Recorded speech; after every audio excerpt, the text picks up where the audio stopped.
সে বাস স্ট্যান্ডে আসলাম, তো এসে দেখি এখানে বাস এবং সিএনজি অনির্দিষ্টকালের জন্য বন্ধ আছে। তো এগুলো আমরা যারা সাধারণ লোকগুলো আছি তাদের জন্য খুব কষ্ট হইতে আছে, এবং এটা কিছু রুগীও আসা যাওয়া করে তাদের জন্য অনেক কষ্ট হইতে আছে আরও বেশি। এখন আজকে দেখা গেছে আমি যাব এই মাইক্রো দিয়ে, যে ভাড়ায় 90 টাকা এবং এই ভাড়া এখন 300 টাকা আমার থেকে চাইতে আছে। এটা সাধারণ পাবলিকের জন্য অনেক কষ্টজনক ব্যাপার। এটা আমরা আশা করি না এটা দ্রুতভাবে যাতে সমাধান হয়ে আমাদের এই গাড়িগুলো চলাচল করে, এটা আমরা আইনগতভাবে ব্যবস্থা চাই। গত বছরগুলো এগুলো দেখা খুব ক্লান্ত। আজকে বহু বছর পর্যন্ত আপনার দেখা গেছে যে দুইটা গ্রুপ সিএনজি বাস এরা সামান্য বিষয় নিয়ে ধর্মঘট ডাইকা আপনার জনগণের মারাত্মক দুর্ভোগ টাইনা আনে। দুর্ভোগটা হলো আপনার ভোলা জেলার একদম প্রাণকেন্দ্র হলো বাস টার্মিনাল যাতায়াতের। এখানে আপনি যখন সামান্য বিষয় নিয়ে ধর্মঘট করেন তখন দেখা যাচ্ছে যে আপনার টোটালি মানুষের 20 লক্ষ মানুষের যাতায়াতের ব্যবস্থা অচল অবস্থা ফুরিয়ে যায়।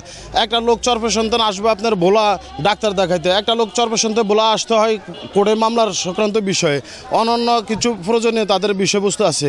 এখন আপনি ধর্মঘটের অজুহাতের নামে এই টোটাল লোক 20 লক্ষ লোকের তো আপনি দুর্ভোগ দিতে পারেন না।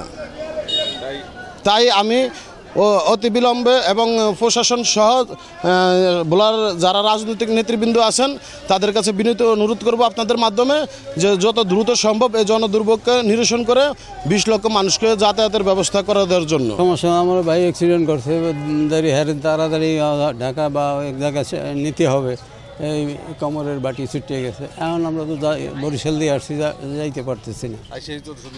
আইসে উনি যে বাস স্ট্রাইক মারামারি করছে ওরা।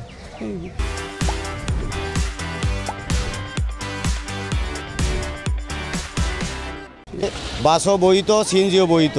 বোলার সংগঠনে বাসে সিএনজির সঙ্গে বোলার বিএডিসি কাগজপাতি দিছে, বাসেরও কাগজপাতি দিছে, কিন্তু এরা কয়েকদিন পরে পরে এই সিএনজির লগে একটা ঘটনা ঘটেয়া এই সিএনজিরে উঠানোর জন্য তারা একটা ধর্মঘট করে এবং সিএনজির লগে গণ্ডগোল করে। এরা চাইতে আছে যে বোলার শহরের তনে সিএনজিগুলো কেমনে উঠে দিব। এখন এরা বাস টাইম মতো ছাড়ে, একটা লোকে সুযোগ সুবিধা মতো তার আপদ বিপদ অ্যাক্সিডেন্ট হয়, তারা একটা গাড়ি ছোট্ট গাড়ি নিয়ে তারা রিজার্ভ নিয়ে চলে যায়। এখন এরা এই গাড়ি যদি না চলে তাহলে আমাকে বোলা দ্বীপ জেলা বোলার মানুষের খুব দুর্ভোগ হইব। এবং আমরা চাই বাসওয়ালারও চলুক সিএনজিওয়ালারও চলুক, যে এটা সবাই উভয় নির্বিঘ্নে চলতে পারে, যাত্রীদের মানুষের যে দুর্ভোগ না হয়। এটাই আমরা সমস্ত আইন শৃঙ্খলা বাহিনী এবং সমস্ত বোলার যত বিএমপি যত নেতা ফেতা আছে সবার কাছে এই সূক্ষ্ম সমাধান চাই আমরা। গতকাল বিকাল থেকে আমাদের 5 রুটে বাস চলাচল বন্ধ। এর কারণ হলো সিএনজি চালকেরা আমাদের বাস শ্রমিকদের উপরে অতর্কিত হামলা করেছে। এতে আমাদের বেশ কয়েকজন শ্রমিক আহত হয়েছে, তারা হসপিটালে চিকিৎসাধীন আছে। সেই পরিপ্রেক্ষিতে আমরা অনির্দিষ্টকালের জন্য পরিবহন ধর্মঘট ডেকেছি, এবং এটার আমরা সুনির্দিষ্টভাবে যতক্ষণ পর্যন্ত এটার বিচার না পাবো ততক্ষণ পর্যন্ত আমাদের এই কর্মবিরতি অব্যাহত থাকবে। পাশাপাশি এই মহাসড়ক থেকে 3 হুইলার অবৈধ যান এটাকে করতে হবে, উৎখাত করতে হবে প্রশাসন।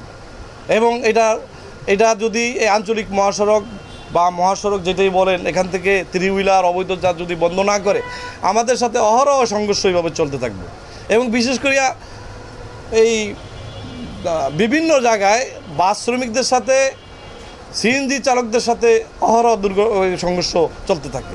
বিশেষ করে লালমনই বেশি, লালমন থানার সামনে আমাদের শ্রমিকদের উপরে ওরা অনেকবার এই হামলা করছে এবং আমাদের যাত্রী ছিনিয়ে নিয়ে যায় সিএনজি চালকেরা। যাত্রীদের সাময়িক ভোগান্তির জন্য আমরা আন্তরিকভাবে দুঃখিত।